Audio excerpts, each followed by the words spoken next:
Hello, everyone. Welcome to our second annual Valentine's seminar. So my name is Gillian Hammah. Danielle, can you hear me? Yes, I can hear you. Okay, fantastic. So my name is Gillian Hammah. I am the Group Chief Marketing Officer for Databank. And it is my pleasure to welcome everybody, those who are on video, those who are not. Welcome, guys. Today is the Day of Love. The month is the month of love, and we are here to show you some love. So before we go too far, I would like to ask Emma to just say an opening prayer very quickly, and then we will continue. Thank you. All right. Good afternoon, everyone. Let us pray. Father, we thank you once again for today. We thank you for ushering us into the month and the day of love. As we talk about love and as we talk about finances, we need the grace to teach us on how to manage our finances and love well to sweeten our relationships. We thank you for an answered prayer, and we thank you that it will go well with our soul and with this meeting. Amen. Amen. Amen and amen and amen. So we have a packed program for you. The first thing that we have up is we have a wonderful talk by DY Donkoh, as many of you know him, or otherwise known as Daniel Yao Donkoh. But I'll just tell you a little bit about him before we start, and then I will explain as well what we are going to be doing today. So he will give a short talk, and then we will actually have some time for you guys to ask him questions. He will have to leave at around 2:40-ish to go to another program. So he won't be with us for the whole time. Once he is done, we will do some giveaways. And by giveaways, we've got a dinner for two, I think worth like 400 CDs. We've got gift vouchers, we've got gift sets. So we have a few things to give away as well. And then we'll come back, have a talk on investing, have a Q&A, and then do the final giveaways. So that is what we have planned for you today. So let me just tell you briefly about our first speaker. As I mentioned, his name is DY Donkoh, as many of you know him. And he is a marriage counselor, a reverend minister at Royal Believers Ministry and Believers Home Chapel. And he is also an author. So there are many ways to describe him. He's described as a humanitarian, an influencer, a motivational speaker. He participates in many conferences on marriages and relationships. He is widely known on TV for his popular show called Counseling Time with DY Donkoh. It's every Wednesday on Kantanka TV. So if you haven't seen him yet, this Wednesday, tune in and hear what he has to say. He also is a guest speaker on various shows on TV and radio. So as I mentioned, Kantanka TV, Angel FM, OK FM, and a number of other stations. And then, as I said earlier, he is the author of two books. One is called The Words of the Wise, and then the other is called Red Flags. In September 2021, just last year, he was actually adjudged the Man of the Year at the Time Ghana Arts and Entertainment Awards. So we have somebody very special for you. I can see him on camera in his car. But you can unmute yourself and say hello to everyone and then get started. You're muted. So can you hear me now? Yes, now I can. Now I can. So thank you. I know, but you know, we're so grateful to have you on. So thank you so much for slotting us in between. And I would like to ask, for those of you that have your cameras on, if you could please make sure that you're wearing a shirt, that would also be very, very helpful. Just so I don't want the girls to get distracted and then they can't hear DY when he's talking. So let's just make sure that we don't distract, but welcome everyone. Thank you so much. So DY, over to you. All right, so happy Valentine's Day. Thank you to everyone. I cannot hear the voices of the other people. Happy Valentine's Day. They're all muted, that's why. So I will say thank you on behalf of them. I can hear voices now. Yes. All right, so this very often we're going to talk about 10 keys to a successful relationship. 10 keys to a successful relationship. Now, the first thing I really want everybody on this platform to understand is that to have a successful relationship or to be able to have a good successful marriage, the first thing you need to understand is that relationship is work and marriage is work. You don't just sit and wish it becomes better when you do nothing about it. So even if God gives you a gift from above, in terms of a good man or a good woman, you need to understand that there is a work to do on the person. So please, everybody should understand this. It's very important to me. You need to understand that you don't wish it becomes better. You work to make it better. If you are a Christian listening to me, or if you're a Muslim listening to me, you need to understand that prayer alone does not make marriage and relationship better. So don't think that because you can speak in tongues and pray for hours, automatically your relationship or your marital life must become better than someone's marriage or relationship.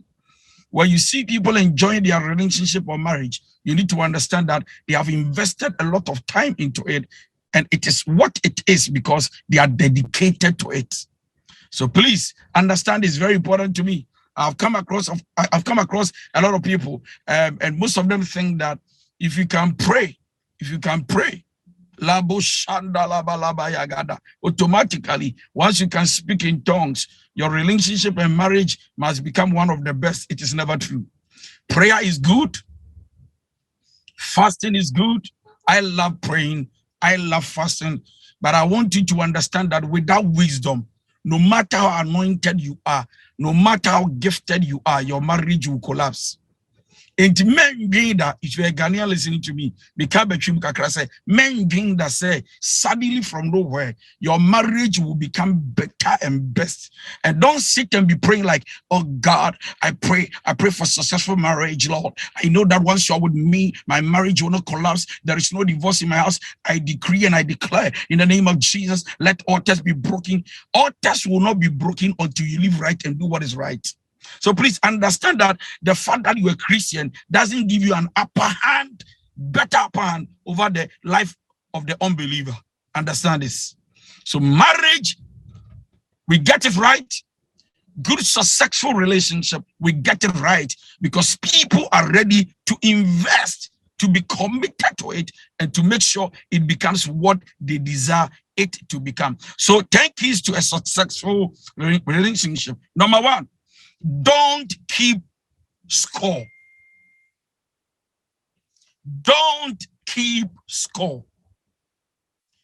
Relationships are not a game. Don't keep score. Yeah, I have seen a lot of people. They've done their masters. They've completed school. They can speak good grammar. Some of them work in some of the best companies, and they think that once they have all these opportunities, the man must be that good, the man must be that God-fearing. Ladies and gentlemen, listen, even if the man you have fears God, and you take your relationship for granted, for example, that anytime you think you're offended by him or her, you decide to keep a score and not heal yourself, take bitterness away and do what is right. I'm sorry to tell you that that relationship might not work for you. Don't keep a score. And I said, relationships are not game. And so there is no reason to try to keep a score. Don't keep a score. Don't. If you genuinely love the person and you are in love with the person and you really want to go far with him, don't keep a score. If you are offended, you are hurt, and you think you are bitter about something you don't understand, find a way to sit with your partner and settle the issue amicably. That will be better. Na bibi hawa. Wouldn't and now you are in a relationship with sit down with the person, settle the issue amicably. And when you are confronting the issue, don't go with ego and pride. Go and be submissive. Go and confront the issue with humility. Once you do some of these things, trust me, you're going to have a successful relationship. Number 2, if you want to have a successful relationship, be loyal and faithful. Be loyal and faithful. I am living in a generation where a lot of people are not loyal and a lot of people are not faithful. My generation is full of guys who are habitual liars. They can lie to the core. And no matter how some of them go to church and they claim to fear God, they still remain liars.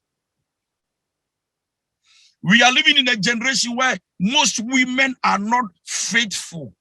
Whilst they are dating you, they are dating or they are seeing someone else. If you want to have a successful relationship, be loyal and faithful.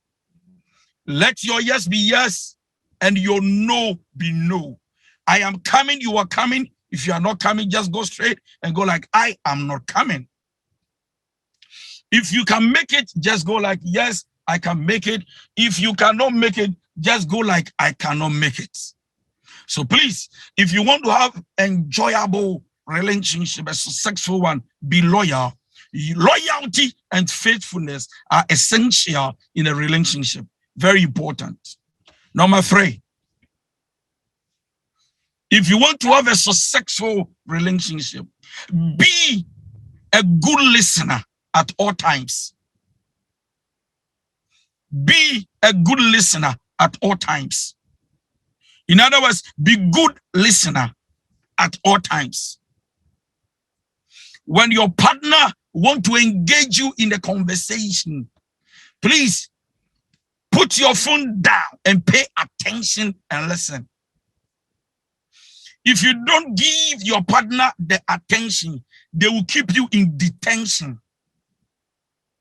Nobody wants to feel rejected. Everybody wants to feel, listened to, paid attention to. So if I want to talk to you, if I want to deal with you, if I really want to communicate to you, and then you pretend to be too busy and you don't pay attention, and whilst we are talking, you are still watching TV. Whilst we are talking, you are still fidgeting with your phone. I mean, playing with your phone. You are still touching some keys on your phone. And you go like, talk, I'm listening. You are listening, but you are doing something else. No, a good, successful relationship, you should be a good listener. Pay attention. If you listen, you have no problem. If you try to be difficult, you're going to have a problem. Number 4, if you want to enjoy, be honest at all times. Can you hear me, please? Be honest at all times.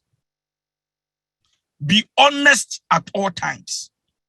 Stop telling unnecessary stories full of empty excuses. Be honest at all times. Yes, yes. No, no. If you want to have a successful relationship, be a partner and a best friend. Be a partner and a best friend. Be a partner and a best friend.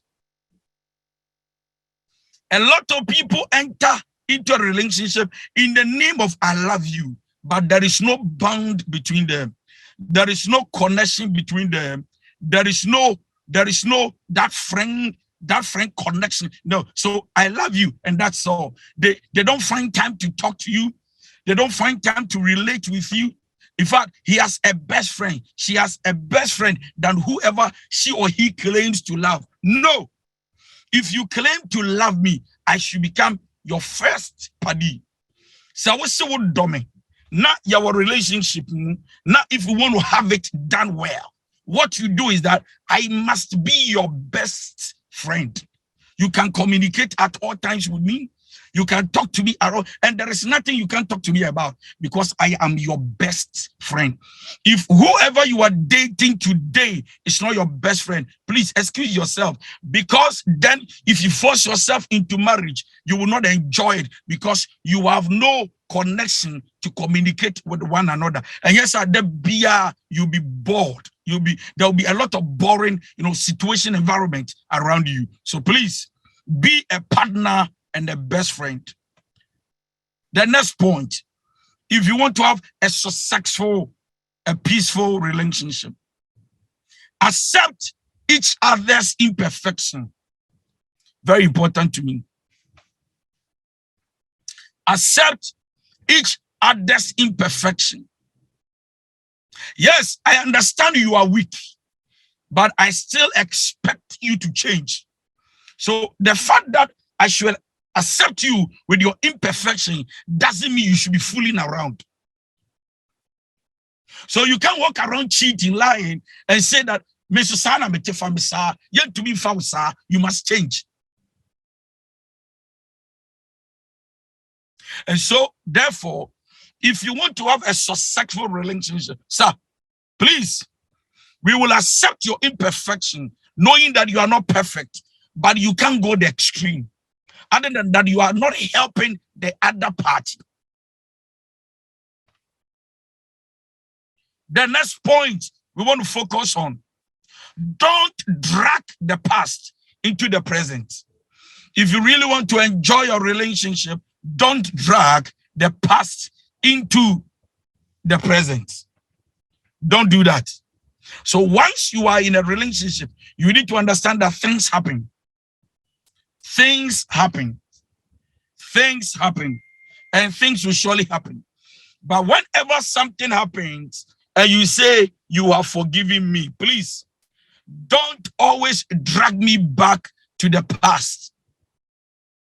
Unless you are not interested anymore. So don't go like, no. If you are forgiving me, let's focus on tomorrow. If you are forgiving me, let's focus on the future and move on. Don't drag the past into the present. Whenever you keep doing that, what you are doing is that you are not allowing the other party to enjoy the journey of this good, successful relationship. The next point. If you want to enjoy your relationship and have it best, fix any small problem as early as possible. Fix any small problems as early as possible. The guy is a cheat. Fix it now. The guy is not a trustworthy guy. Fix it now. If you don't fix it and you take it to the next level into marriage, you are dead before we bury you. Anytime there is an issue and you are not happy about, be bold and don't quail. Don't think, if I go to talk about that, he's going to break up and therefore. No. If you are serious about your own destiny, you will not allow anybody to just take you for granted. Why? Because even though you are enough, you need to understand that I love you, but it doesn't mean we can't, address issues. Why? Because even though I think about you, I think about myself as well. And then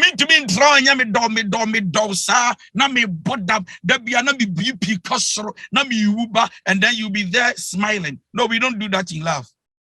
And so whenever there is a problem in a relationship and you really want it to move on to the next level, please, every problem, you call it a small problem, you need to make sure you solve it.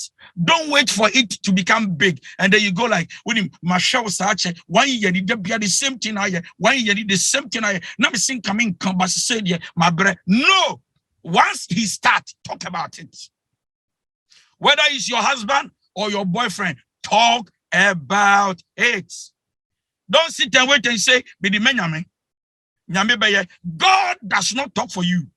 God will not come there and go like, hello, baby, come out of the bathroom. I have come to visit you and your fiancé. I want to address the issue for you. God does not do that. So fix any small problem as early as possible. As early as possible. The next point we want to talk about, for you to enjoy and have a successful relationship, admit whenever you are wrong. Admit it whenever you are wrong. Admit it, sir. Stop and kill that ego and pride. Why are the Enya? Say na me abema. Say me Jamaica. Say what?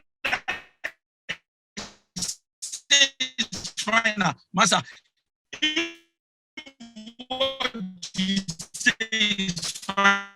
I think we just lost him. You say cannot be finer. So, am I here?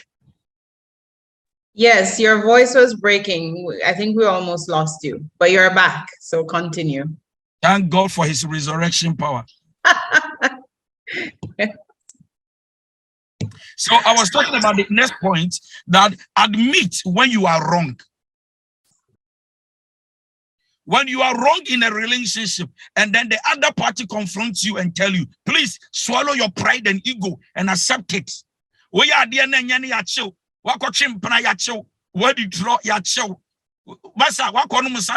it is that you are doing, that you chill. Swallow your pride and accept, yes, I did it. I am sorry. Help me to change or I will change.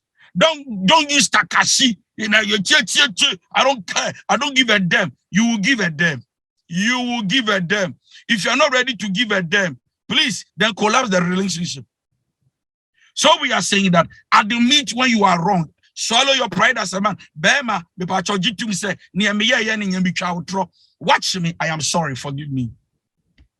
The next point. Don't let salary difference come between the two of you. Don't let salary difference come between you. There are many couples having problem with monetary. I don't know why people have problem with money. Yeah, chimpana. How much you take, how much I take to. Now it's a problem. These are two immature people, and relationship should not be like that. No. And so what we do is that for us to have peace, whilst we are dating, we talk about how much you receive, how much I get.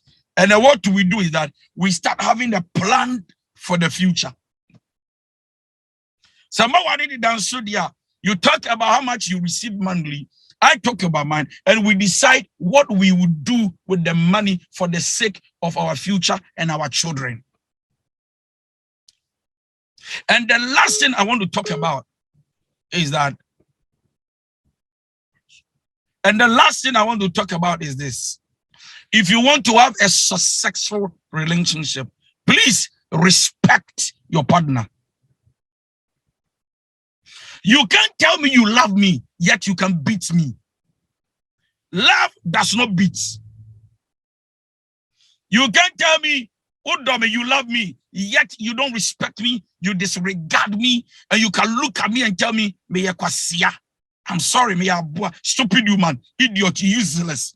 You are the most useless woman I've ever come across. Hey, Jack, shut up. You can't look at somebody you claim to love and be insulting them. No, if you love, you respect. If you love, you appreciate. If you love, you hold me in a high esteem.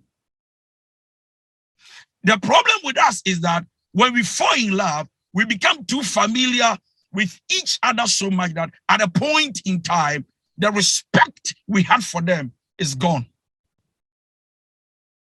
So I am saying that, please, whenever, and I repeat, whenever you think your partner is doing something you are not happy about, take your time, control your emotions, talk about it, but then don't reply according to his or her weakness with insult. Once you start insulting your partner, you are taking them for granted. And the last one, now the points I've given is more than 10. And the last one, I will not talk again. Talk about your day. Talk about your day. Talk about your day. Talk. Master, call your fiancé, call your wife, call your husband, your boyfriend, and ask him how he or she is doing within the day. Are you okay? Have you eaten? Are you done? Are you well? Should I buy you lunch? Are you romantic? Should I get you pizza? Should I get you some $10,000? Pacho, be calling to check on your partner. Call. Will be a one in nature, but a friend.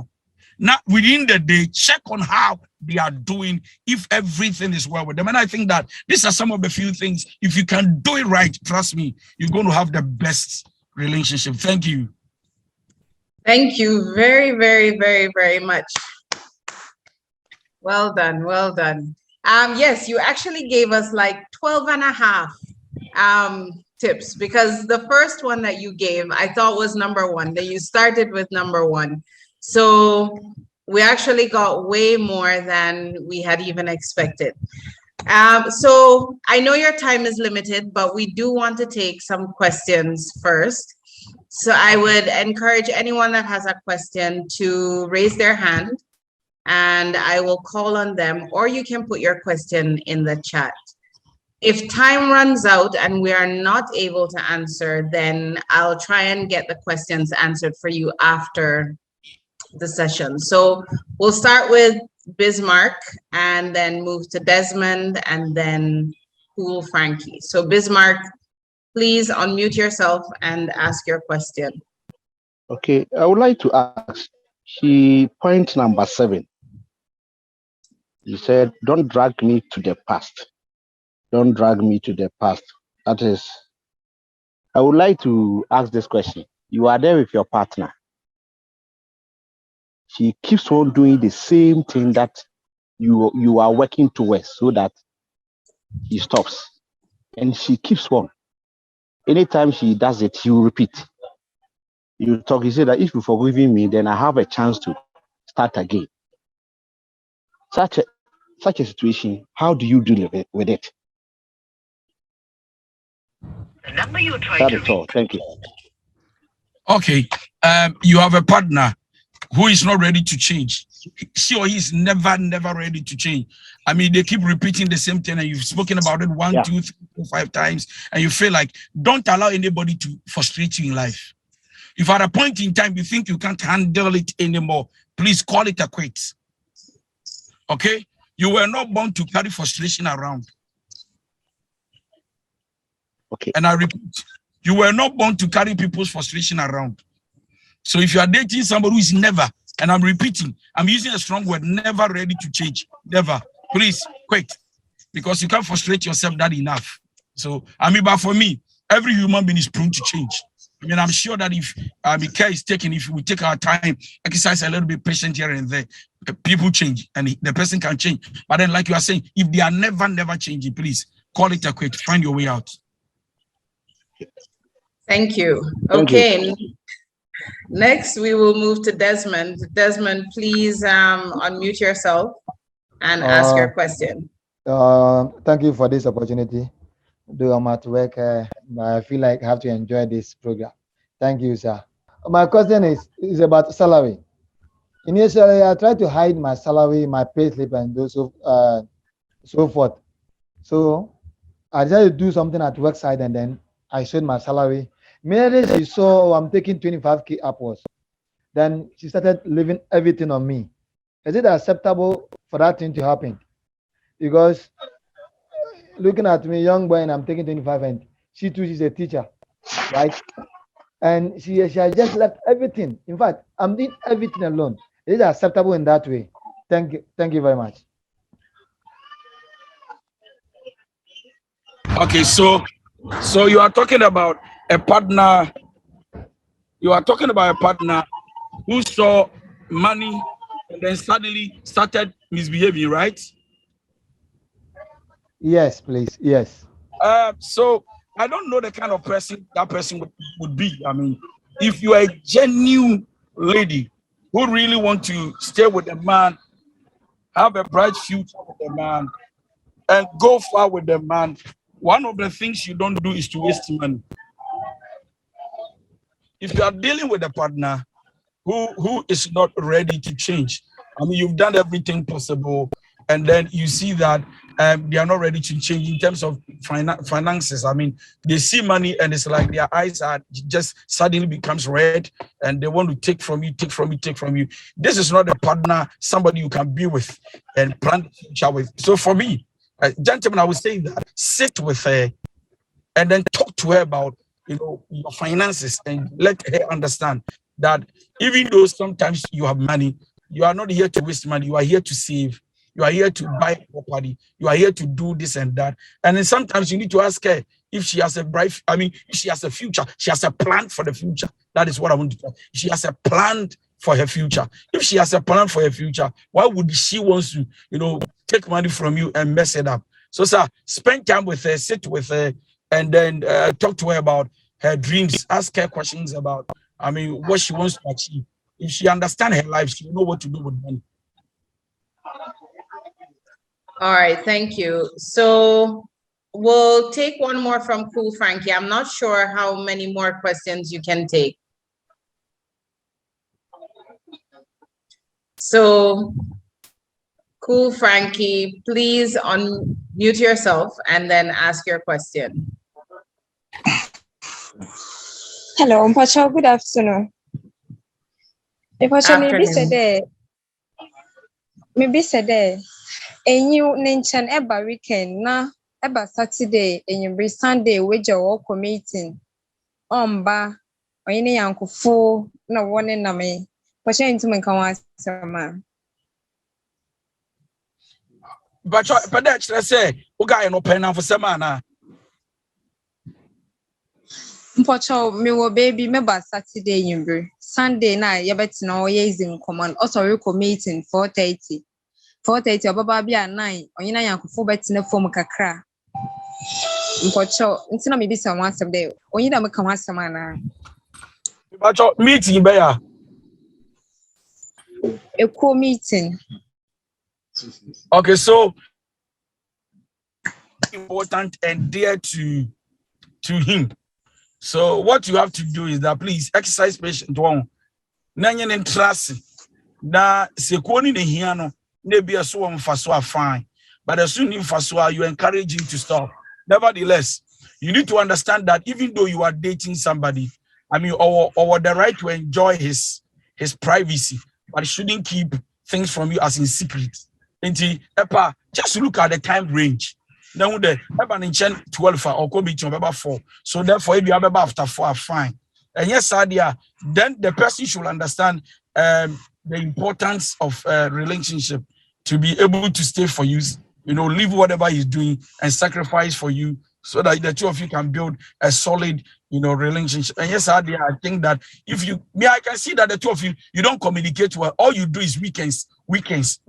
Please spend time and communicate, okay? Okay. Thank you. So, DY, I think you have to go. So I'm not sure if you have time to take one more question, or if not, then the last one, please. Okay, so we'll take the last one. I'll take it from the chat. And then send it to me. I will reply every single message for you. Okay. Only guys, for you. Only for you have heard. He will reply to every single one. So one question was, how do you spice up a long distance relationship where one partner has a very tight schedule? So long distance relationships, what advice do you have? The person has already answered the question. A tight schedule, a tight busy one. I mean, so what do? I think everything is based on communication skill. So what you do is that once you know the other person is very, very, very busy. I mean, but for me, in terms of building a trustworthy, a strong relationship, I mean, what is you are too busy, you are too busy, you are too busy. If you are too busy, don't go and propose to anybody. Keep yourself. But once you propose to me, you need to understand that, in fact, no matter how busy you are, you need to add me to your busy schedules because I am also important. So please, the only way to solve it is to communicate, set a time apart so that the two of you can communicate well and effectively. That's all. Thank you. Okay, so we will release you. Thank you very, very much. We will. Thank you for setting me free in Jesus' name. We will get the questions to you and look forward to those answers as well. Thank you so much. So have a wonderful day. Thank you. I'm going to Working FM right now, so I will surely call you. Okay. Yes, I'm sure you'll smell very nice when you get there. I will see the prophecy. Yes. Okay. So we'll release you. Thank you. Thank you. So now we will move on to the next step in our program. And guys, thank you all. If for your questions, please put them in the chat and we will work to get all of them answered. If there's any burning question that anyone has, I can also answer a couple of them, but let's put all your questions in the chat and then we will get everything answered as soon as possible. Now, in the meantime, we have a special treat because we have a couple giveaways before we move to the next section. And the first prize that we have to give away is, one second.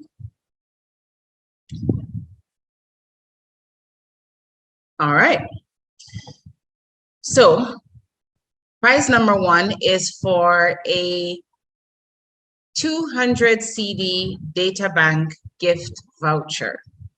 Okay, we will be giving away 2 of these. So one in this part and then one again at the end of the program.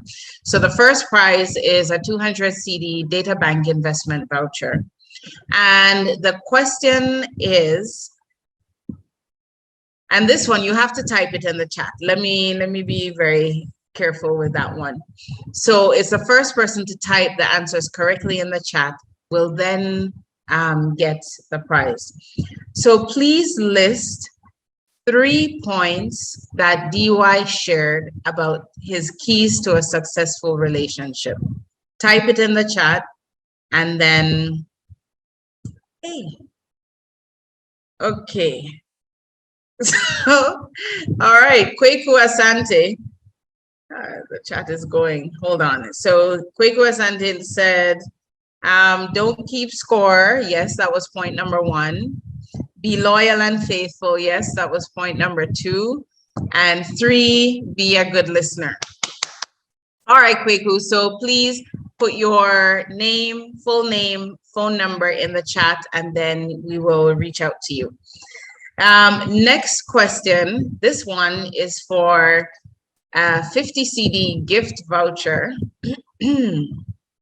And again, type the answers correctly in the chat and I'll call the first name I see. So question number 2, 1 moment, is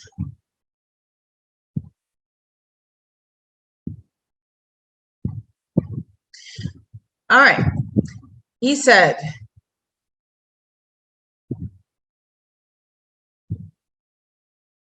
the last point that he spoke about, the last point, so he actually gave 12 points. The last one that he gave, please write what it is in the chat.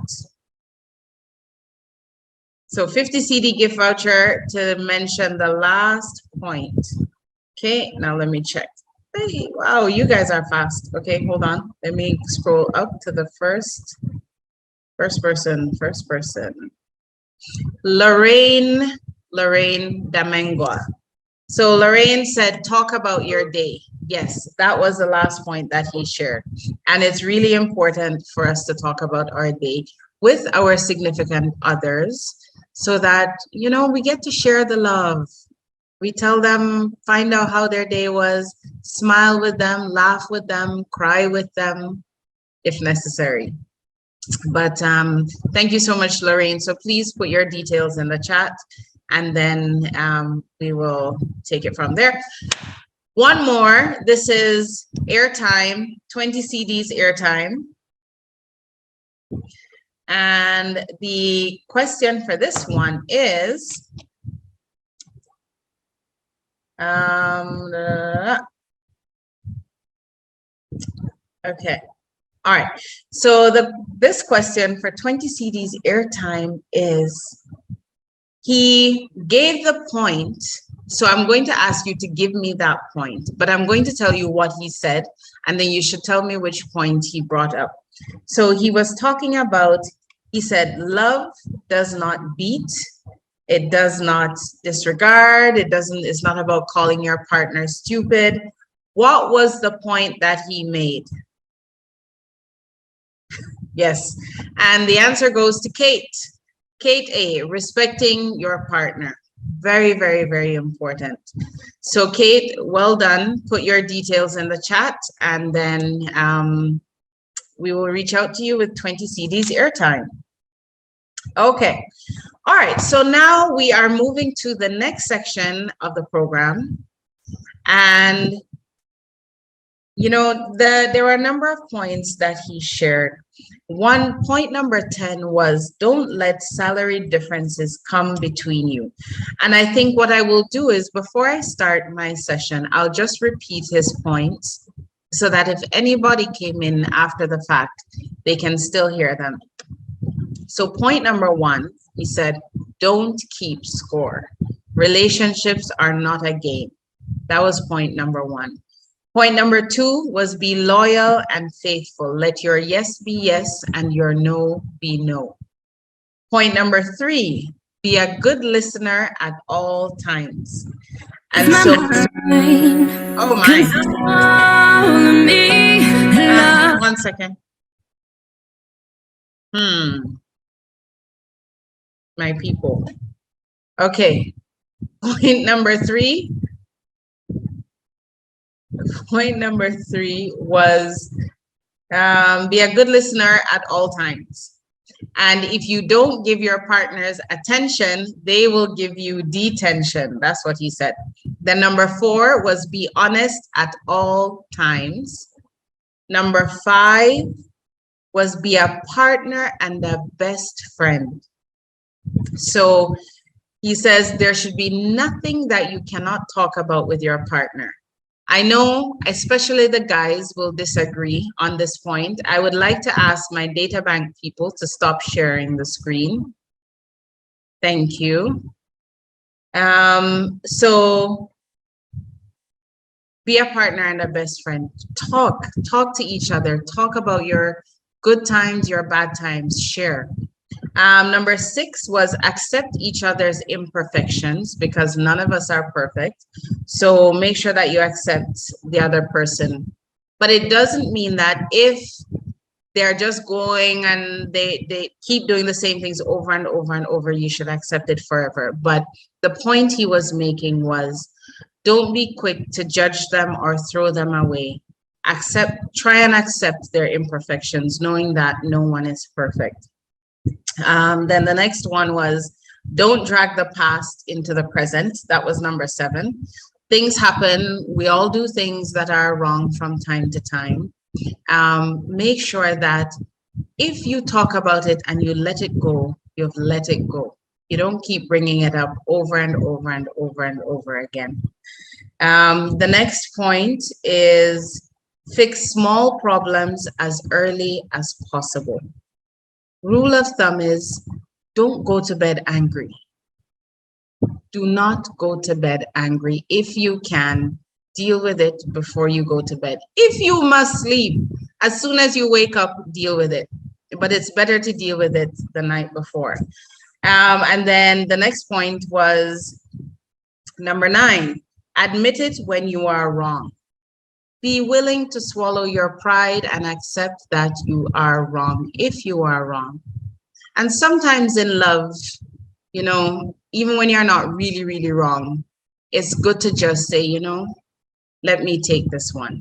So admit it when you are wrong. Number 10, don't let salary become an issue. Talk about money way in advance so that it doesn't become an issue later on in life. Number 11, respect your partner. Number 12, talk about your day. And number 13 that I will add, tell your partner that you love them. Like, it shouldn't take Valentine's for you to tell someone that you love them. Derek, I'm looking at you right now. Derek, answer. and I'm looking at Peter.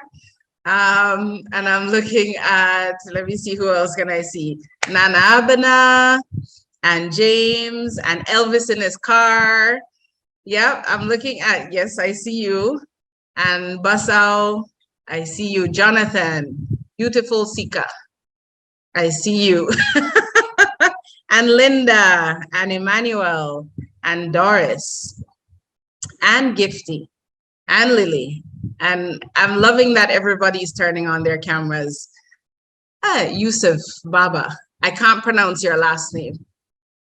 So, and Philip, I see you. Barbara, I see you. Beautiful smile. Phineas, I see you also. Guys, today, before the day is done, tell somebody, Anita, even with your head wrap that you have on, that I just saw, tell somebody that you love them. If your girlfriend is beside you, tell her. If your wife is beside you, tell her. Florence, tell somebody. Okay? Florence, I've seen you. Kenneth and Enoch. But Enoch, where is Enoch? You're using his login. And I see Trudy and Joshua and Nene and Hannah and Emmanuel and George lying in bed, chilling. And Vida, I see you. Oh, it's amazing. I'm loving seeing everybody's faces. Guys, happy Valentine's Day. And to everybody, hi. So now we're going to move to the next section. Hey, Marvin, must you eat while we're on camera? I see you. But anyway, guys, so all of that to say, you know, one of the most important things that you can do is tell someone you love them. Don't be afraid to tell someone that you love them. I've been married, this year will be 25 years, and I think I have the best husband in the world, but others may think they have the best husbands too, and that's fine. But the point is, tell your husband or your wife or your girlfriend or your boyfriend that you love them. That's all. Now we move to the next section. So for now, I'm going to share my screen. Thank you, Samuel, for that message. And the next thing that we are going to talk about is 10 keys to a successful relationship. And so, one moment, let me just share my screen.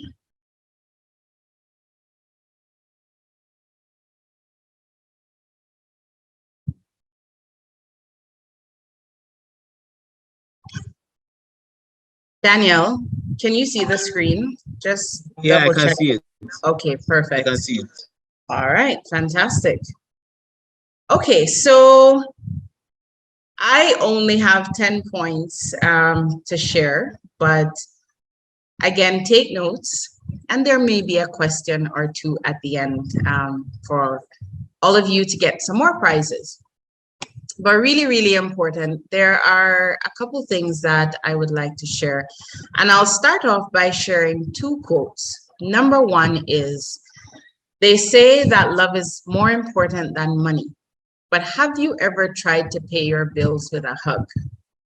If we try and pay our bills, if you go to the supermarket and you tell, or you go to the shop and you tell the shopkeeper, let me hug you instead of giving you money, they'll chase you out of the store. So even though it's Valentine's and it's the season of love, money is still important. It has a purpose. And so it's very important that we know how to manage our money well, both as individuals and as a couple. The second quote that I wanted to share is about wealth, where it was Chris Rock who said this one. He said, wealth is not about having a lot of money. It's about having a lot of options. And that's really the importance of today's conversation. It's not about being the richest person in Ghana or wherever. It is about having enough money to give yourself options. So you get to choose what you want to do when you want to do it. For some people, that amount may be quite small. For others, it may be larger. So it's really important that we make sure that we don't chase money so much that we lose sight of everything. Get enough of it so you have the options to do things how you would like to do it, but don't get so much that you lose sight of everything else. So today we're talking about relationships, and finances remain a crucial part of any relationship. And I'll explain why. Number one, money is the leading cause of arguments in homes. Most relationships that you see that fall apart, somehow money or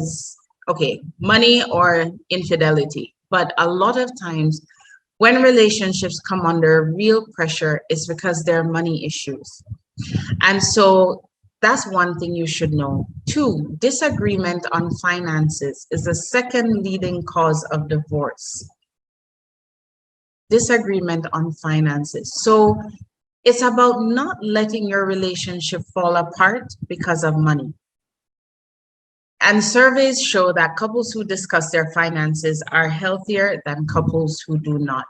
So the key in all of that is when it comes to money, communication is key. Communication is key. I cannot say it over and over. Like, it's key. It really, really, really is key.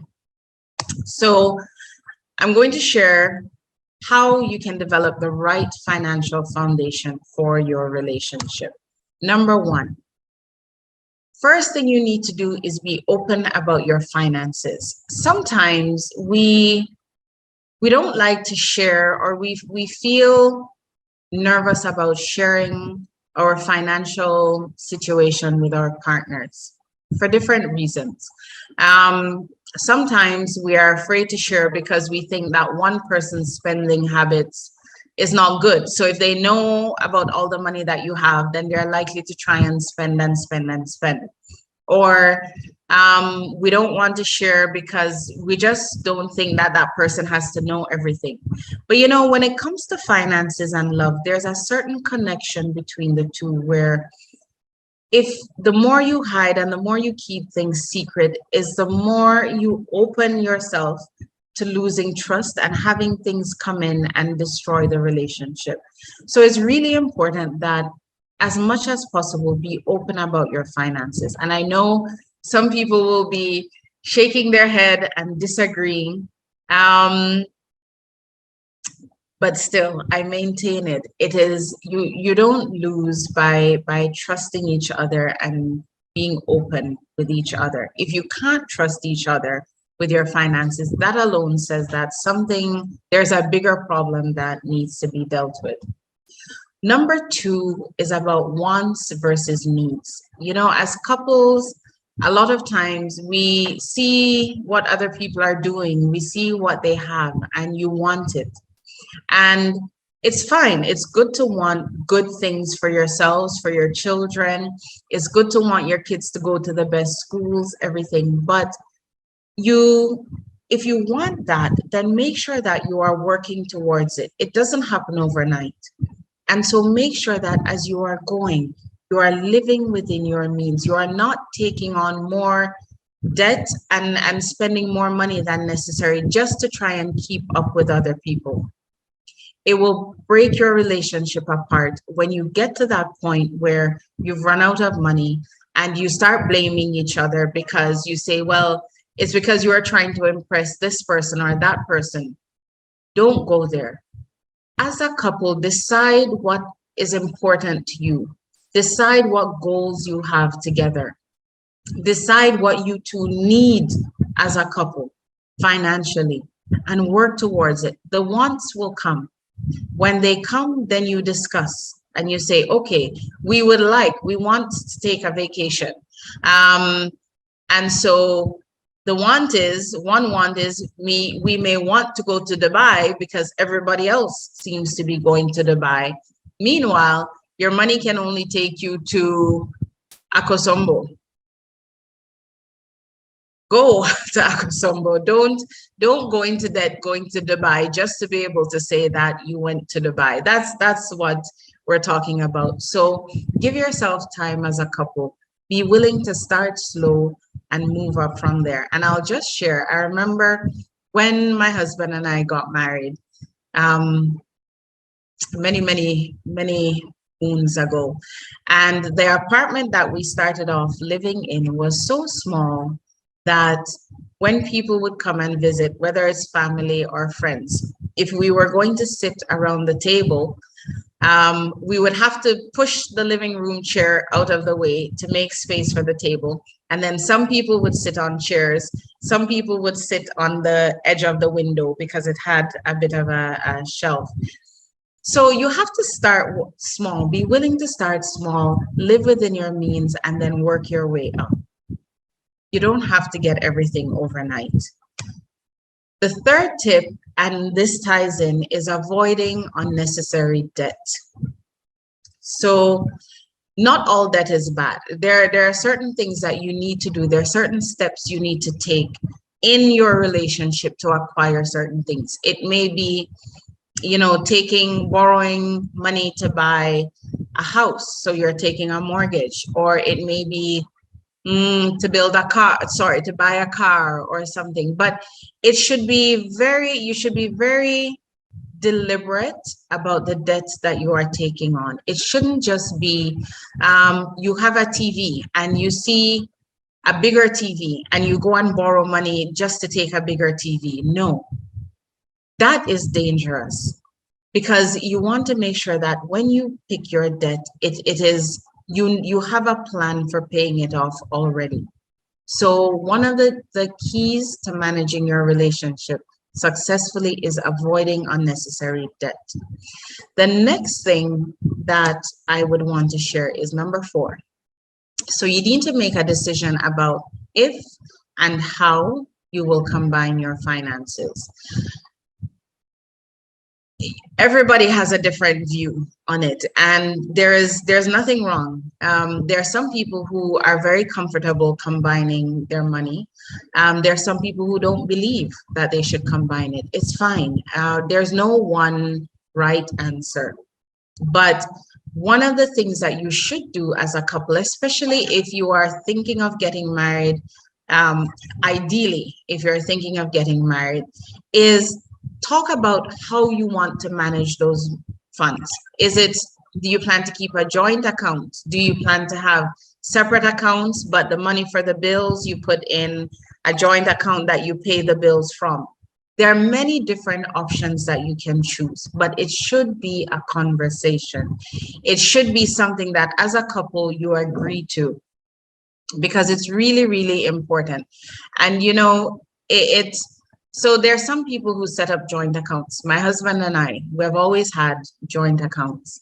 And it's worked for us. For others, for some of our friends, it has not worked for them. They don't do it. But the most important thing is have a conversation. Be able to decide and agree on whatever path you want to take. Number 5, is learn to combine your resources. So, it's not always about combining money. It may be, in every couple, each person in the relationship has strengths and weaknesses. So one person's weakness may be they like to spend. Another person's strength is they know how to manage money really, really well. So combine your strengths so that you balance each other out. It may be that one person is good at accounting and they have the patience to do the budgeting, write down everything that you're spending. Whatever it is, combine your resources, combine your talents, combine your skill sets. You know, I was reading an article, I think it was yesterday, and the person said, when he spoke about combining money and resources, he says, for money, you don't have to combine it, but at least consider combining your budget so that you know what you're spending, you know where the money is going, you know how much is coming in, and you can all see it together. But again, all of these things, it's about communication, and it's about agreeing that you are good at one thing, I am good at another. So let's come together and make it work. Number 6 is deciding on your investment goals and how you plan to attain them. Now, no matter who we are, there are certain common goals that we will have. Retirement, that one I cannot say enough about, because everybody on this call right now, I see 500 people on the call. The one thing we all have in common is we will retire. One day we will retire. So there has to be a plan towards retirement. You're a couple. So if you're a couple, the husband shouldn't have his own plan and the wife has her own plan. No, the two of you are together. So have a discussion about what is our retirement plan? How much money do we need to fund our retirement together? You need to talk about, it may be education for the kids, it may be a house, it may be a business that you want to start. It could be an emergency fund. Again, everybody should have an emergency fund, and I'll talk about it briefly. It could be travel that you guys want to do. There are so many different things, but whatever it is, as a couple, sit down and list out at least your top 3 to 5 goals, financial goals, and decide, put an amount against it. So say for retirement, this is how much we would like to have when we retire. So that way you can put a plan against it and you can actually know that, okay, if we need 5 million CDs by retirement, then we need to save X amount every month towards it. Those are the conversations you need to have. But as a couple, decide on them and decide how you will work towards it. As you decide, make sure that these 4 should be on your list. You can add others, but at a minimum, you should have these 4. Number 1 is an emergency account. So briefly, what does that mean? Rule of thumb says you should always have minimum 3 to 6 months of your living expenses in an account somewhere, so that in the case of a financial emergency, you can go there. Minimum 3 months, ideally 6 months. And you want to make sure that that money is not somewhere that you can dip into it or you are dipping into it every day. So it's not the account where your salary goes into and you buy your groceries from, you buy fuel, those things. No, this money should be set aside somewhere so that in the case of a real emergency, job loss, sickness, something to that effect, you have money that you can fall on. Number 2, retirement accounts. I said it. And I am telling you, we all will retire. Do not take it for granted. Because if you think about the people around you who are now 60, 65, who are older, how many of them are actually comfortable on their own and are not depending on anybody else? The answer is likely few. Because most of the generation that has passed did not plan properly for retirement. They saw their kids as their retirement plan. So now you find that there are people who are now in their 40s, in their 50s, Their parents are living with them or they're taking care of their parents. Those of you who are in your 20s, 30s, you're growing up, you don't even have the financial strength to take care of yourselves and your kids well without now having to worry about your parents. So make sure that you have a plan for yourself. Don't put it on your kids either. So that's number 2. Number 3 is an education account. Some of you have children. Put aside money for your children's education from now. Some of you don't have kids yet. It's fine. As long as you intend to have children at some point, you can actually start saving for them from now, so that by the time they get to high school, university, you've got options. Because if you remember the quote at the beginning, I said, wealth is not about how much money you have, it's about the options that you have. So the earlier you start with some of these things, the more options you give yourself, the more options you give your kids, all of those things. And then the 4th account is what we call, at Databank, we call it a multi-purpose account, a project account. You can call it anything, but this account is the one that your extra money goes into if you feel like taking a vacation, if you feel like fixing up your house, if you feel like, I don't know, buying a 70-inch screen TV, something like that. This is the account you dip into. But when you dip into this account, you know you are not putting your retirement at risk. You are not taking money away in the case of a financial emergency. You're not putting your kids' education at risk. So there's this 4th account that you keep putting some money into. So when you feel like spending, you've got it to spend. So those 4 accounts, everybody, every couple, every family should have. Number 8, you're a couple. You may not be pooling your money, but you should still have a conversation about how you feel about risk as a couple.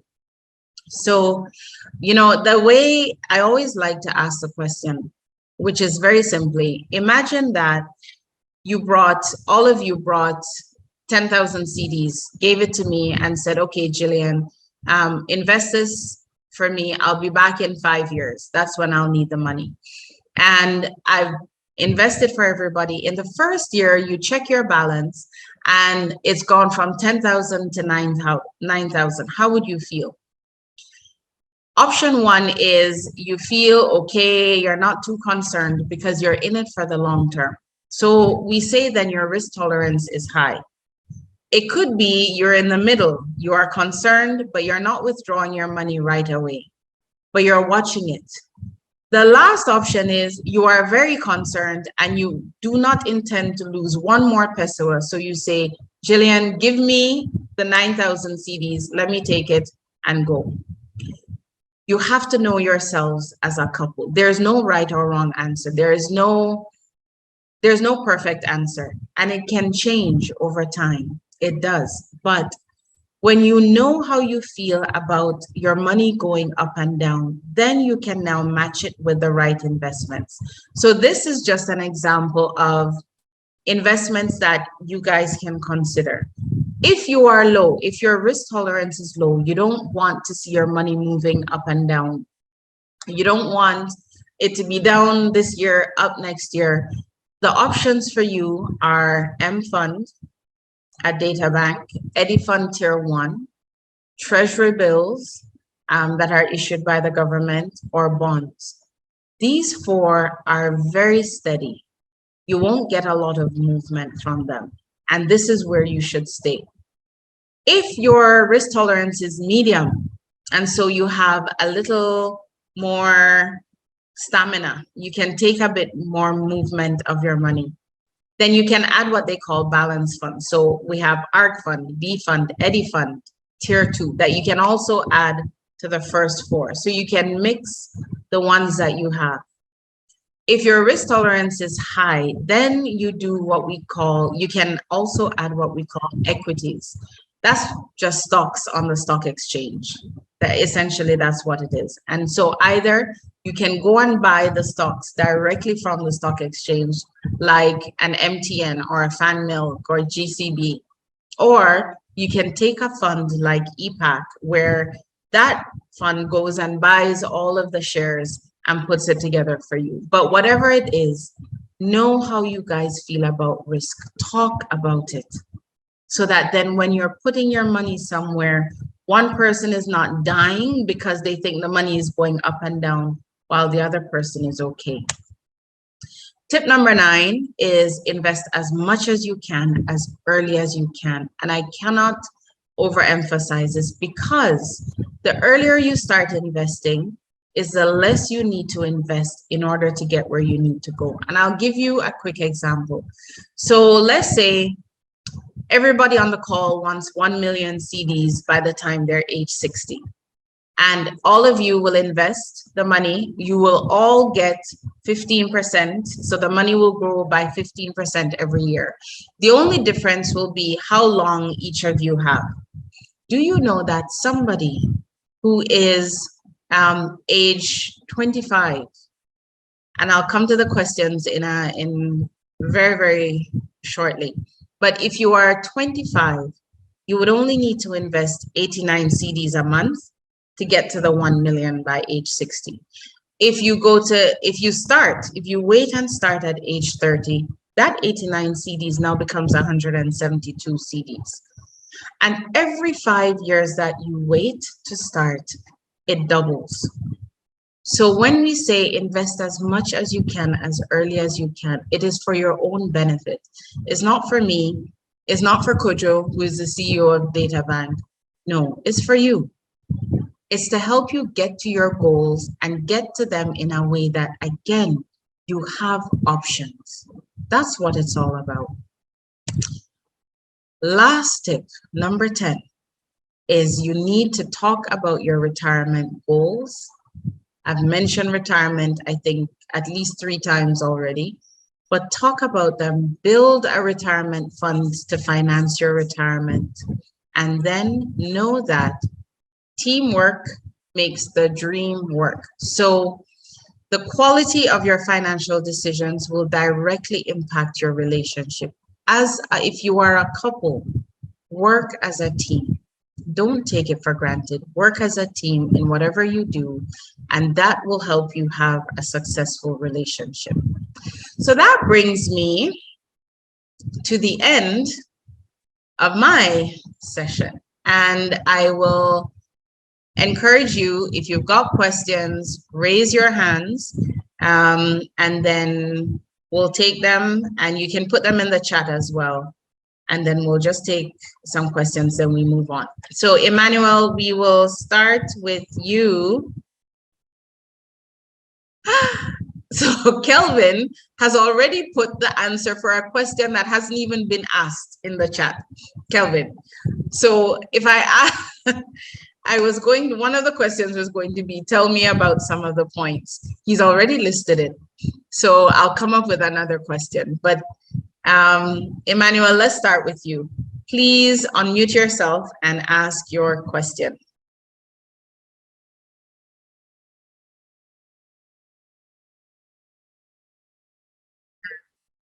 Hang on.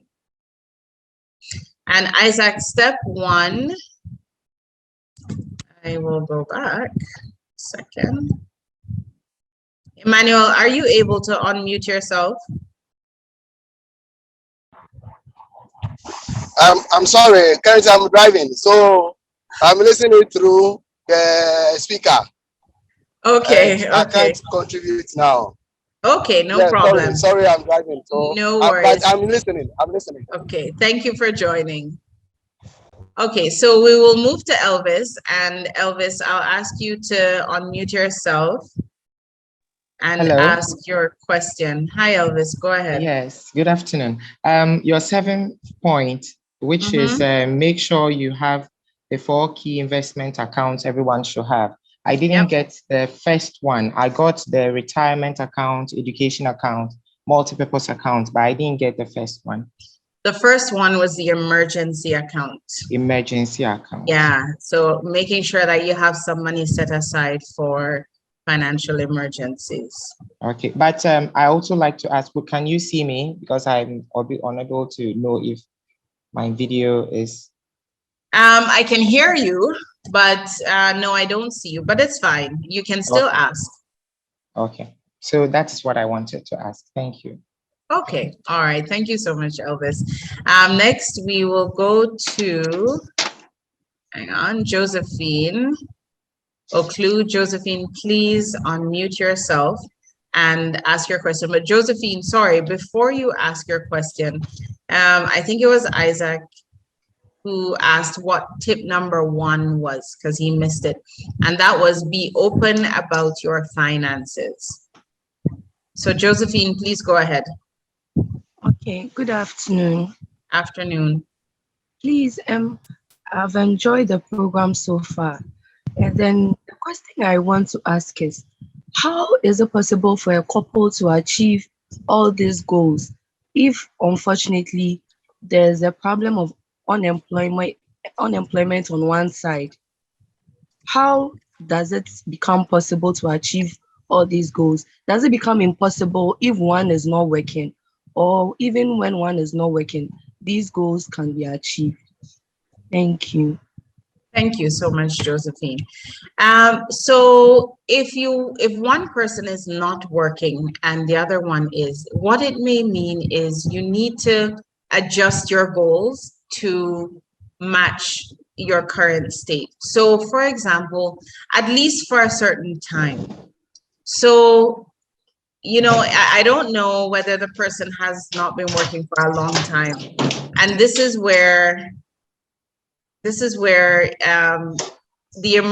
having an emergency fund as a backup helps. But that aside, if the person is not working and the two of you are there, it just means that you need to set your goals according to what you can manage.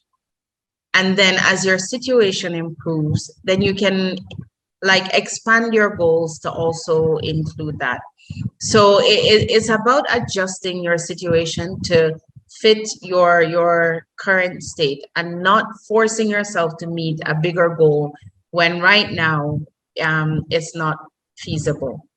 So Josephine, my advice is don't stress. Look at the goals that you have, look at which ones maybe you can put aside for now and focus on the key ones, or you look at how you need to adjust them until your situation improves. Okay, so we'll go to, yes, Michael, I've seen your question. There is a recording will be made available after the program for everyone. So no problem. And then I'm just taking a couple questions from the chat. So Samuel asked, he said, in opening an account, we ask for utility bills. What if you don't have one? If you do not have a utility bill, what we always ask for is a Google Map location for where you live. So generally what would happen is if you are opening your account online, you would find your address in Google, do a screenshot and attach it, upload it to the platform, or you bring it in when you're coming into our branch. We also take the Ghana Post code as well. So that won't be a problem. Patience asks, what is the 10th point? And the 10th point, Patience, was talk about your retirement goals and build a retirement fund to finance it. Then, one second. Okay, so I've answered that one. I've answered that one. Okay, and then I will, yes, Benjamin, I know there's a lot of information to grasp, but definitely we will share the recording so that you can take your time and go through it one by one. Two more things in the chat, and then I will come back to the hands that are raised. there's a question about what percentage of one's income can be set aside for the 4 key accounts everyone should have. Yes, it varies. And that is how talking to a relationship manager at DataBank can help you, because we can actually sit down, look at what your goals are, and then help you figure out the right amount for each one. That said, there are certain things you want to make sure that you give priority to: emergency, retirement, education, followed by then that project account that you put extra money in. With emergency, we always say, keep building it, build it slowly. You don't have to build it overnight. If your living expenses, for example, are 2,000 CDs a month, you just need to take it to 6,000. When you take it to 6,000, stop. You don't need to keep adding to it, because it is just to cover your living expenses. So my advice on that one, Portia, is give us a call and then let us know, let us have a conversation with you so that we can help you know how much money to put aside for each one. I'm going to come back to the chat. Sorry, I'm going to come back to the hands, then I'll come back to the chat again. So just give me one moment. So now, Exonam, please unmute yourself and ask your question. All right, thank you very much. My name is Ehonam Abusa. Sorry. My bad. Oh, don't worry. I'm joining from Spain, and I'm very happy to be part of this program. Okay, my question is about fixed deposits. Though you haven't talked about it, I would like to know if you have any package for fixed deposit and what's the minimum amount for that. Thank you. Okay, so for fixed deposits, what we do not do fixed deposits. What we can help you to do, if you are somebody who is looking for like a guaranteed return, treasury bills is your best option. And with treasury bills, you can take, there are 3 options that you can take. You can do the 91-day treasury bill, you can do the 182-day, or the 364-day. So essentially that's 3 months, 6 months, or 1 year if you convert it to months. And the way it works is, so let's say the 1-year treasury bill right now, which is, the technical term is a 364-day bill, is roughly about 16.5% for the year, which means that whatever money you put in at the end of the year, so if you put in, let's say 1,000 CDs, at the end of the year, you will get 165 CDs in interest. Now you come down and you have the 6-month treasury bill. When they tell you, so the interest rate for that is lower than the 1 year. And when they give you that interest rate, so let's say that interest rate is 15%. I don't know it at this second. Whatever that interest rate is that they quote you, if you buy a 6-month treasury bill, you will get half of that rate. That is really, really important to understand. If you buy a 91-day treasury bill, which is roughly 3 months, then it means you will get a quarter of whatever rate they tell you. So if they tell you 12% for a 91-day treasury bill, you divide that 12% by 4, and 3% is what you will get for that 3-month period. So we don't do fixed deposits. Treasury bills is your best option. But I took the time to explain because there was a question in the chat also about treasury bills. So hopefully that has answered your question. So I'll ask Francis to unmute and then ask your question. Okay, good afternoon. I'm Good Francis. afternoon. Francis Ayadube. Welcome. Okay, thank you, madam. I've actually skipped the 10th key. Can you please help me out? Sure. The 10th one was to talk about your retirement goals and build a retirement fund to finance it. So maybe what I will do is, because I saw some questions in the chat too where people missed the earlier ones. So I'm going to just go through them. So Francis, is that the only question you had? Okay, I want to ask this one quickly. Okay. So for instance, a young gentleman coming up, what advice We haven't would you give me printed anything. whether I should go in for a treasury bill or a fixed? You were talking about you don't advise fixed deposit. Is that okay? So your question is, which one should you go for as a young man? definitely? Okay. You've got options actually. So Databank does not do fixed deposits, and that's not an option that we can give to you. Your best options are the options that you have. One, as I said, is the treasury bills. If you're looking for like a guaranteed return that you put your money in and you know exactly what you are going to get at the end of the time. The other option that you have that you can consider is a fund like M Fund.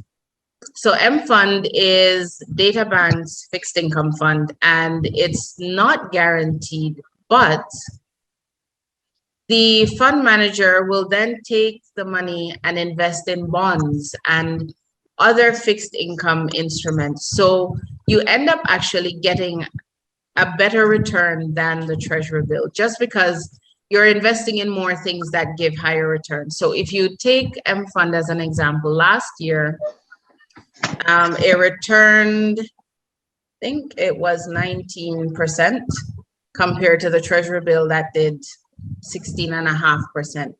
And again, it's very steady, but it's different. The return is not guaranteed. The other thing that you should know as well, and I'm giving you a bit more detail because somebody asked a similar question in the chat. When you get the treasury bill, whatever period you get it for, know that the money is locked in for that period. If you decide to take, or if you need to take the money out before that time, then it means you don't get all of your interest that you were supposed to get.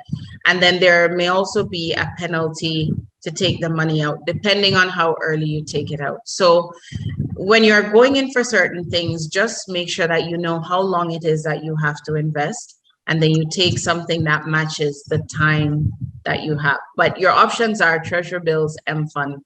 Those would be the two that I would give you to look at. Okay, I'm grateful. You're welcome. But Francis, definitely you can give us a call any day, and then somebody can help you, give you even more detail. Okay. So then I will go to Desmond, and Desmond, you can unmute yourself, ask your question, and we will continue.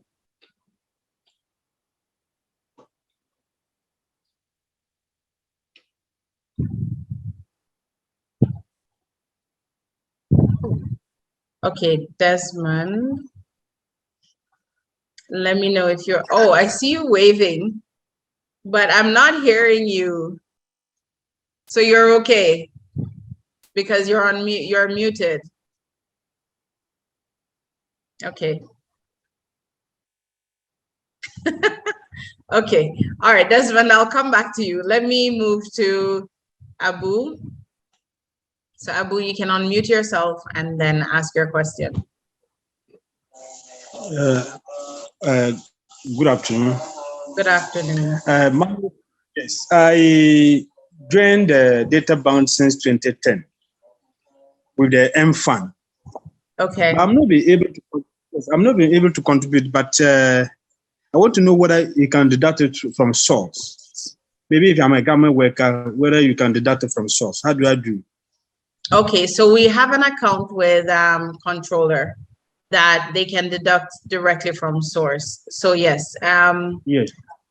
Abu, you can either, in fact, Daniel on my team, can you please just put in our email address so that he can send an email, and then Abu, we can get in touch with you and help you as well. Okay? Okay. All right. Thank you. But yes, you can. Databank, I really enjoy Databank. They are doing well. Since you. anything, I remember. Yes, yeah. Thank you So you have to very award me. much. Well, stay tuned. And you know, just so that everybody knows, there's this promo that we have going on that we are giving away a trip to Dubai, a trip to Kenya, and a trip to a hotel in Ghana. So please, I will give you more details at the end in case you do not know. But thank you for your question. All right. And then the email is in the chat. So Abu, you can also put your name and phone number in the chat and we can reach out to you too. Okay? I'll do that. Okay. All right. Okay, so next is JB. Please unmute yourself and ask your question. Then I'll go to Cornelius, then I'll go back to the chat. Okay, thank you, madam. I just wanted to find out the calculation you made about the retirement, about if you want 1 million Ghana cedis, and you contribute, I think, about 69 when you are at a younger age. I wanted 89. to find out 89. Okay, thank you. Does it take into consideration the inflation rate? I mean, the average inflation rate over time?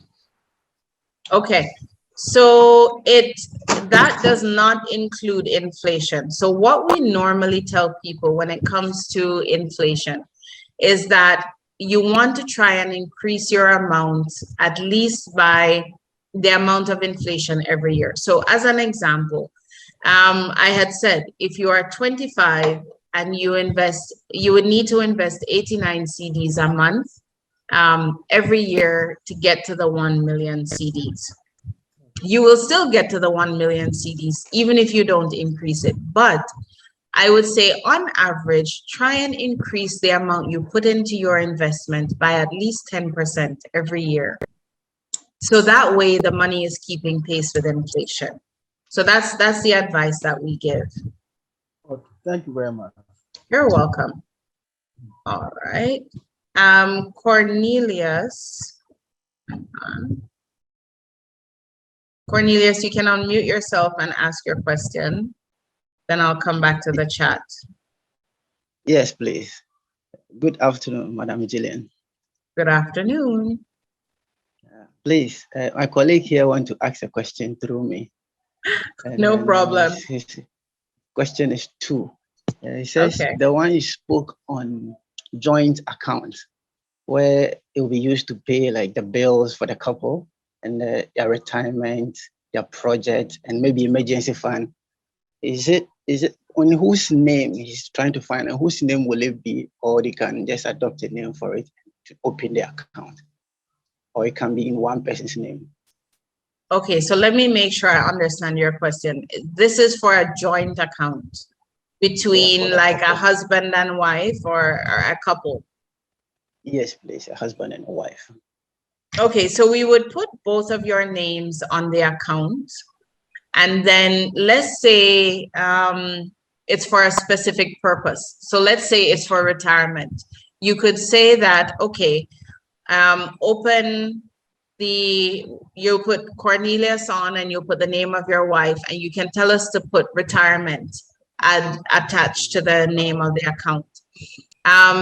What then we would also ask you to confirm is whether only one person will sign or whether 2 people, both of you need to sign. That's the important thing about joint accounts.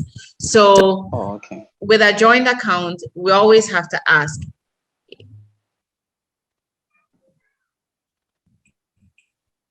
I think the video is on pause. I'm unable to hear you. Is it only me?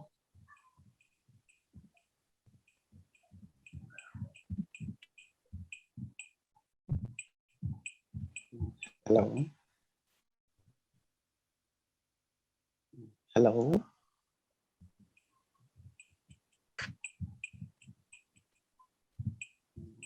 Hello? I'm unable to hear you. Is it only me, please? hi, sorry. Everything just went off a while ago, thanks to ECG. But can you hear me? Or Daniel, can you confirm that you can hear me? Yes, I can hear you now.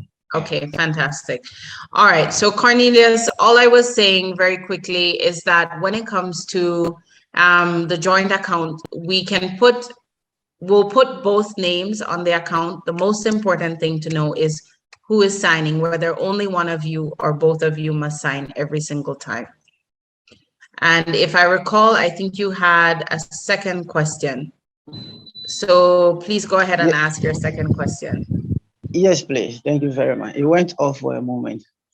Thank you for the answer. So please, the second question I was asking was in regards to my colleague here. And then he was the one who passed the question down to me because he is not able to hear. He communicates through the sign language. He's deaf. So I helped him to do it. So he's trying to find out. The last conference too, it happened similar where he was not able to get all the information fully regards to how you get it. So he's trying to find out from his company, which is Databank, or his client, if they can prepare any opportunity for him on the Zoom to have an interpreter to translate so that they will be able to benefit. Because it's not only him, he's a teacher at Mampong School for that. And his other colleagues too is a teacher at the same Mampong Secondary School, and they want to participate and then benefit fully. So if an arrangement can be put in place, they will be happy to collaborate with Databank so that all the 6 people who are clients with Databank can get all the conferences. Okay, can you ask him to, or if you can put his information in the chat for me, then we'll get in touch with him. But it's something, I'm glad he brought it up. So it's something that we'll look at doing and see how we can incorporate that into future programs. Definitely. A lot of them have accounts with the company, so they will benefit from it. Okay, awesome. All right, thank you so much. Thank you too. 1 second. Okay, so let me quickly jump to the chat because our time is going very, very quickly. 1 second.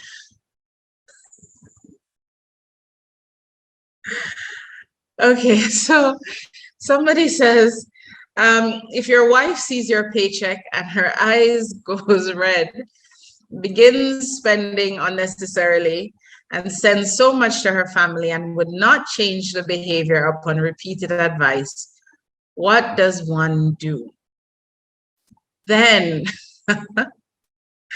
okay, my advice would be, then you need to try and find actually a way to manage the spending. So it depends. There could be a number of things that are happening. One, it would help to know whether all your money is going into one account. And so she is spending unnecessarily from the joint account, or she has her money and she's spending it and she's spending your money too. I know some guys, they don't have joint accounts, but they will still give the ATM card to the wife. So it helps to know. But what I would say is try and manage the spending by saying to her, okay, what some people do is they do an allowance. So you have your money coming in as a husband, the wife has their money coming in, and you agree that we need a certain amount to pay the bills and to do the key things that we need to get done.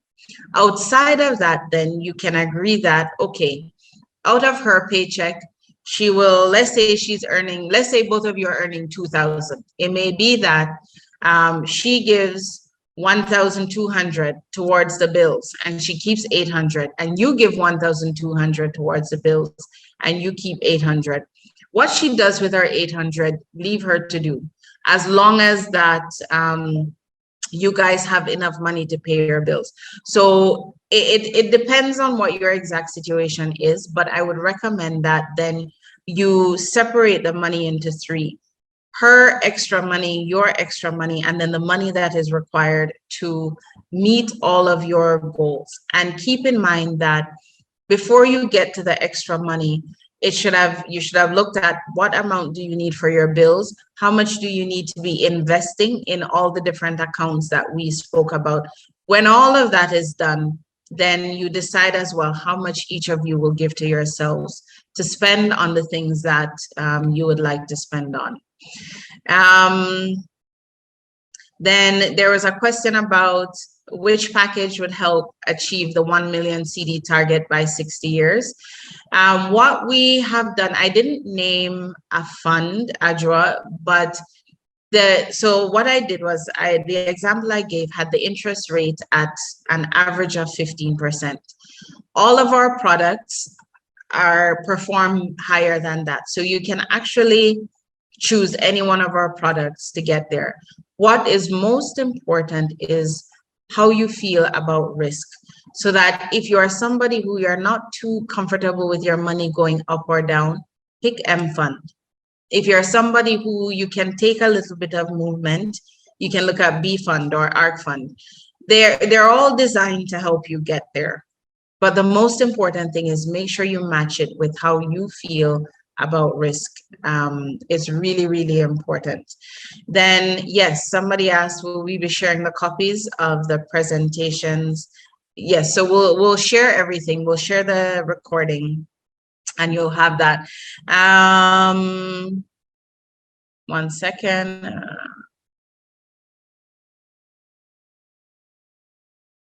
Okay, then somebody said Anita said she deposited some money into M Fund in November, and she was asking whether she has to visit her branch to specify whether she's investing it for 3 months, 6 months, or otherwise.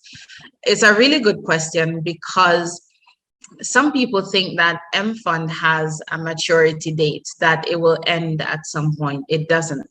So if you never come back into the branch or you don't come into the branch for 1 year or 5 years, it will still keep running and growing. It doesn't, there's no end date to it. So as long as it is there, it will continue to grow and get interest. So that was another question. Then somebody asked about real estate investment products available. So as a firm, we don't do real estate. If you are, what we do offer, and we started offering it last year, is what is called the Databank Housing Account, which is an investment package that will help you if you want to invest towards buying a home, building a home, buying land, that kind of thing. So so we don't sell real estate. We have partnered with First National Bank, formerly Ghana Home Loans, and they're the ones that will help you get a mortgage. If you have a product with us and you go to them, you will also get a discount on the mortgage rate. So don't do real estate, but we do have an investment that is geared towards helping you towards your house. Then Cape Coast. So Cape Coast, UCC, somebody would like us to put a branch on the main campus to make investment easier for the students.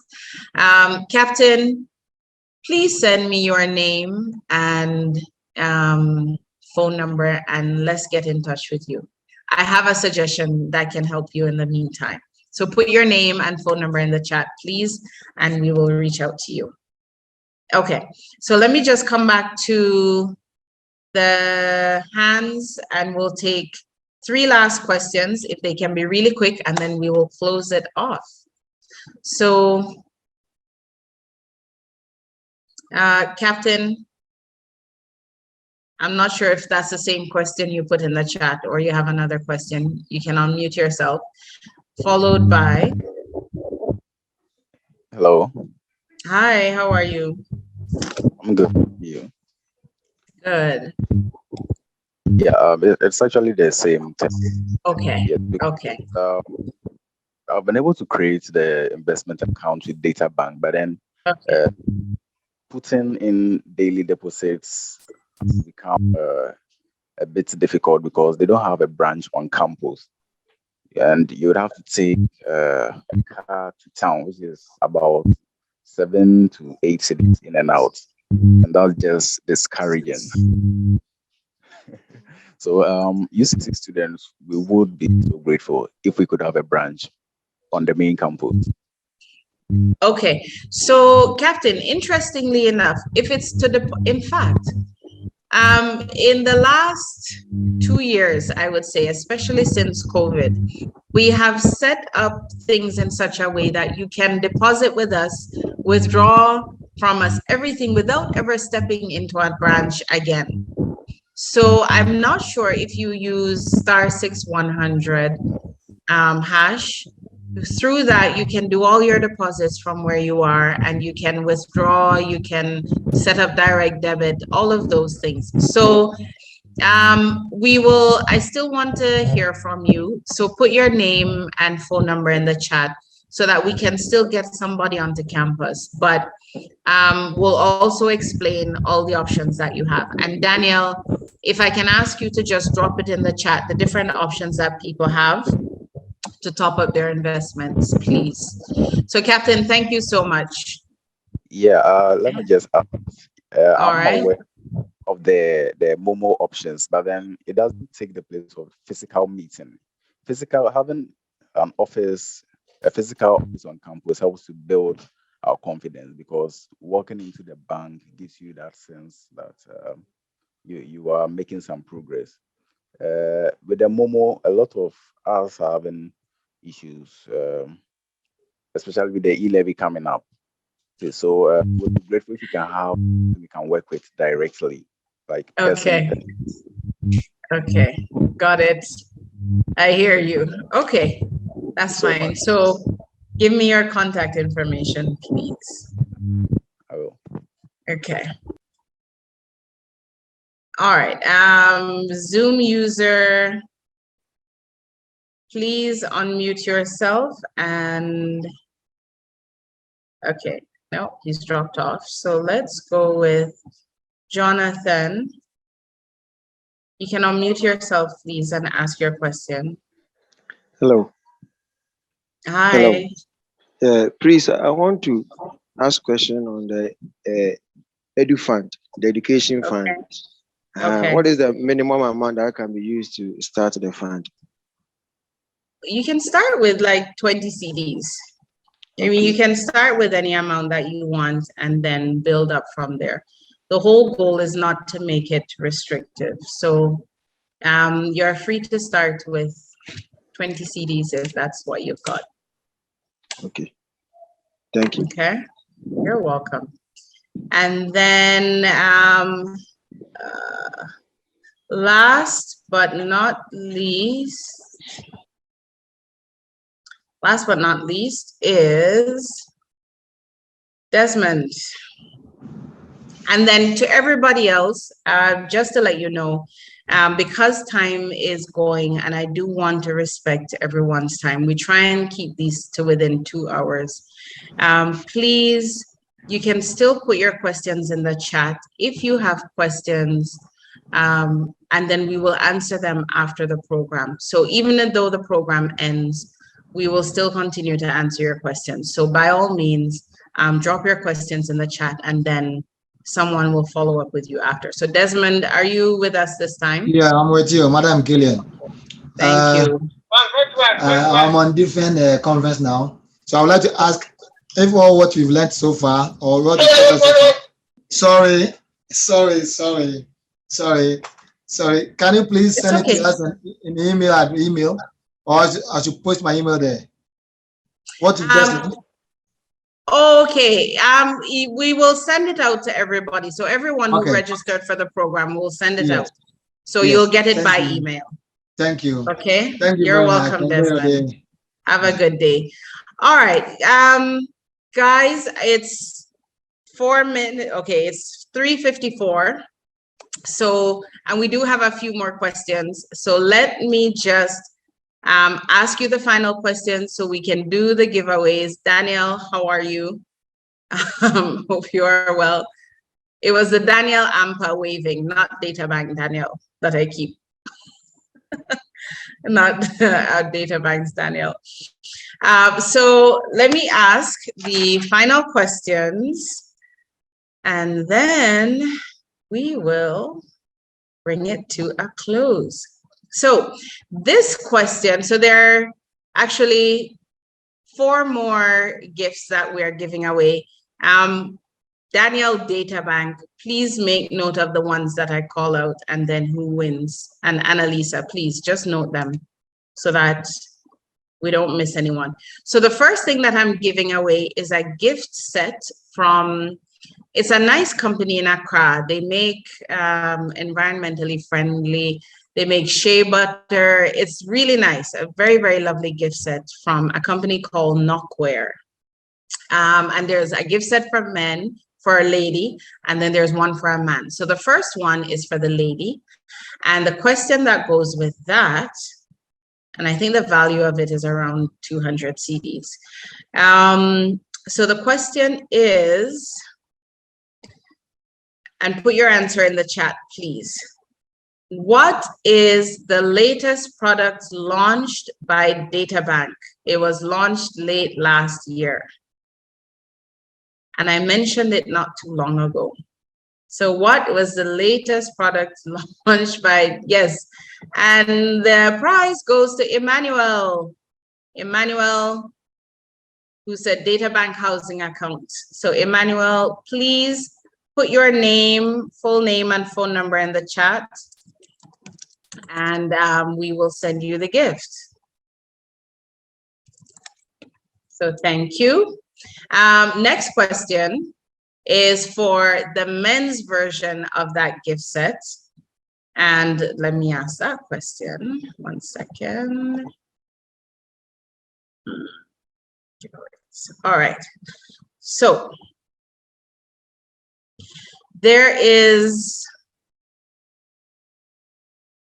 okay, so this one, if you're there, okay, your answer can be one of 4 things. I said 4 things and you can give me any 2 of the 4. So I spoke about having a low risk tolerance, and there are certain investments that best match somebody with a low risk tolerance. There were 4 that I listed.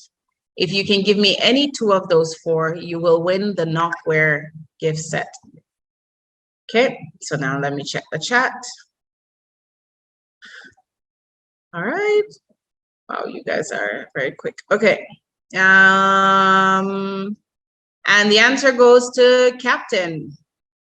M Fund, EduFund, Tier 1, he gave me all 4 actually, T-bills and bonds. And Michael Nyarko missed it. He was the next person. So Captain, well done. And guys, please note that Captain has won that one. Okay, so then I have 2 more. The next one is another 200 CD gift voucher. And then the final prize after that is a 400 CD, well, a dinner for 2 valued at 400 CDs. So for the 200 CD gift voucher, let me give you that question, which is, dun, dun. Okay. The question is, one of Databank's mutual funds recently celebrated its 15th anniversary. Which fund was that? So one of Databank's mutual funds recently celebrated its 15th anniversary. Which fund was that? Okay, hold on. I'm seeing lots of answers. Okay, and the correct answer came from Amma. And the correct answer is B Fund. So B Fund just celebrated 15 years. So Amma, you get, please put your details in the chat and you get a 200 CD investment voucher.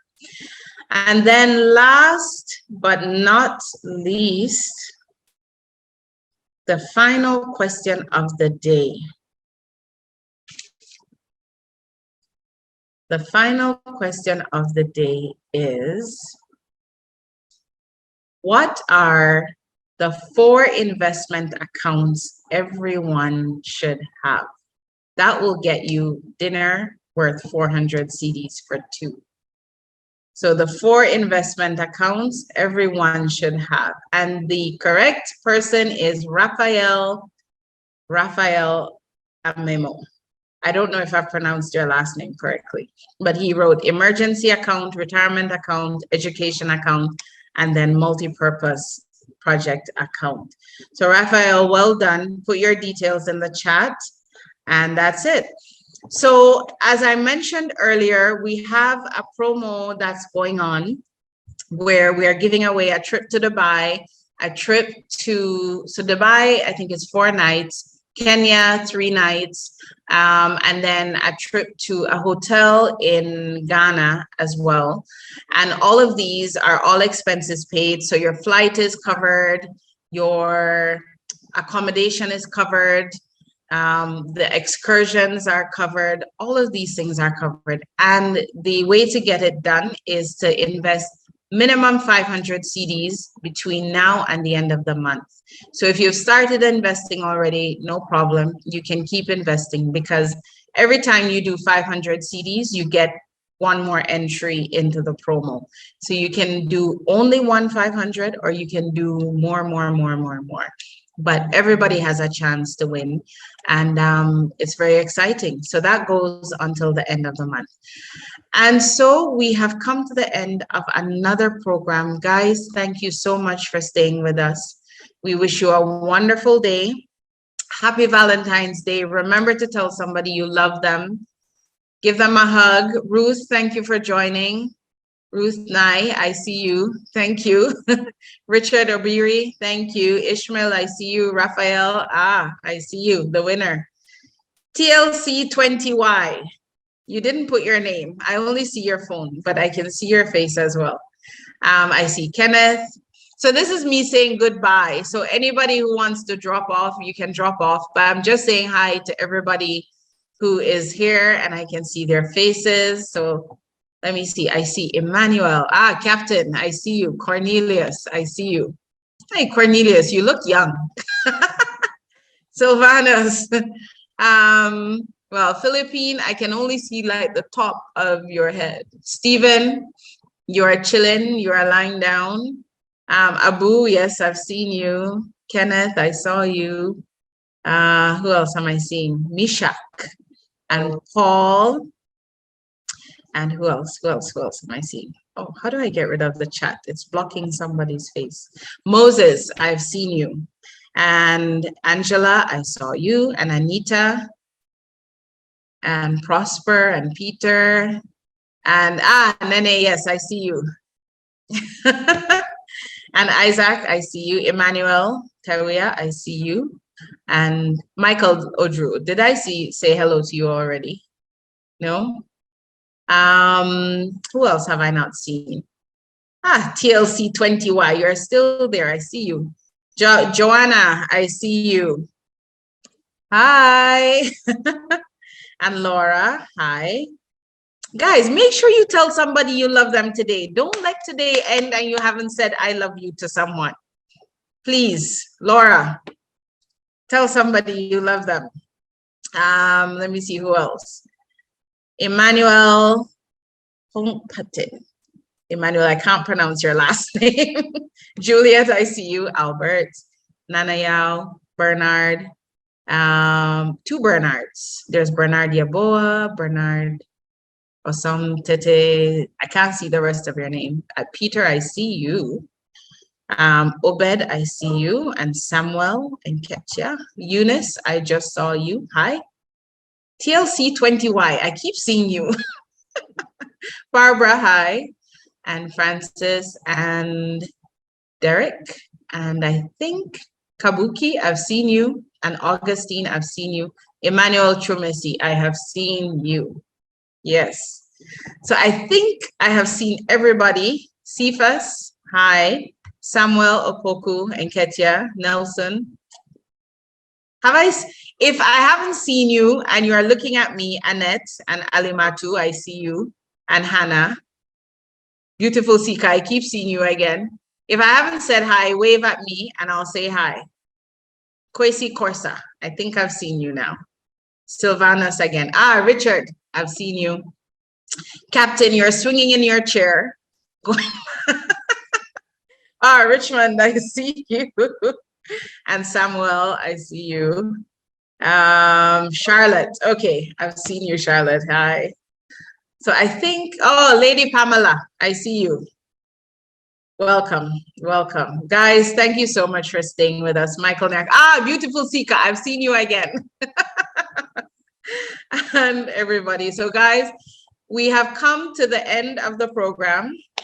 I am going to run to another meeting, but I'll ask Daniel to put on the music for a little bit longer so that anybody has any questions or comments, drop it in the chat for the next few minutes. And then I wish you a wonderful Valentine's Day and stay tuned for the next program. Bye.